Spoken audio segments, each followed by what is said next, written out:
പ്രഭാഷകൻ 33-ാം അധ്യായം 16 മുതലുള്ള വാക്യങ്ങൾ. ഒടുവിലാണ് ഞാൻ ഉണർന്നത്, കാലാ പെറുക്കുന്നവനെപ്പോലെ.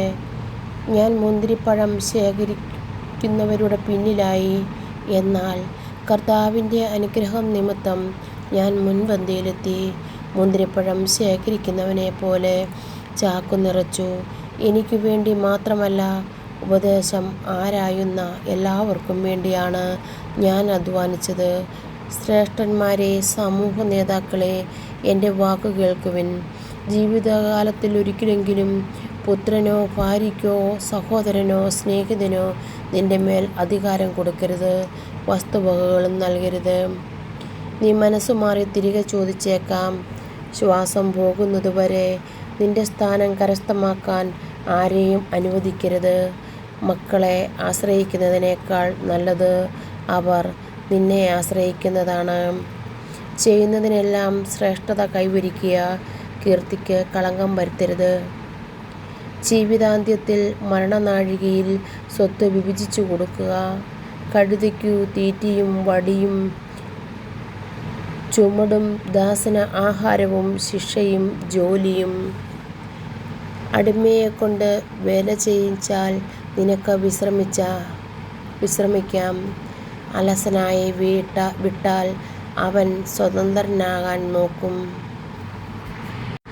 ദൈവവചനം വായിച്ച് ധ്യാനിച്ച് കണ്ണടച്ച് അല്പനേരം തമ്പുരാൻ്റെ ഒരു തിരുമുഖം കുരിശിൽ കിടക്കുന്നതോ ഉയർത്തെഴുന്നേൽക്കുന്നതോ ഏതെങ്കിലും ഒരു തിരുമുഖം മനസ്സിൽ ധ്യാനിച്ച് കണ്ണടച്ച് പ്രാർത്ഥിക്കാം. നിയോഗം സമർപ്പിക്കാം. അപ്പാ, ഞങ്ങളെ അങ്ങയുടെ കരങ്ങളിലേക്ക് സമർപ്പിക്കുന്നു. ഇന്നേ ദിവസം എത്രയോ പേരാണ് ഈ ലോകത്തിൽ നിന്ന് വേർപെട്ടു പോയത്. എത്രയോ പേർ ആക്സിഡൻ്റ് പറ്റി. എത്രയോ പേർക്ക് രോഗാവസ്ഥയിൽ ഹോസ്പിറ്റലിൽ സീരിയസ് ആയിട്ട് കിടക്കുന്നു. എത്രയോ പേർ ഭക്ഷണം കഴിക്കാൻ പോലും പറ്റാതെ ബോധരഹിതരായി കിടക്കുന്നു. ഓരോരോ മേഖലയിൽ ഓരോരുത്തർ കിടക്കുമ്പോഴും ഈശോയെ, നിൻ്റെ അനന്തമായ കരുണ ഞങ്ങളുടെ മേൽ ചൊരിഞ്ഞതിനാൽ ഞങ്ങൾ അങ്ങയുടെ സംരക്ഷണയിൽ കഴിയുന്നു. ഞങ്ങൾക്ക് ആയുസ്സും ആരോഗ്യവും ഭക്ഷണവും സന്തോഷവും നൽകി നീ അനുഗ്രഹിച്ച് ഈ നല്ല നിമിഷത്തെ ഓർത്ത് ഞങ്ങൾ നന്ദി പറയുന്നു.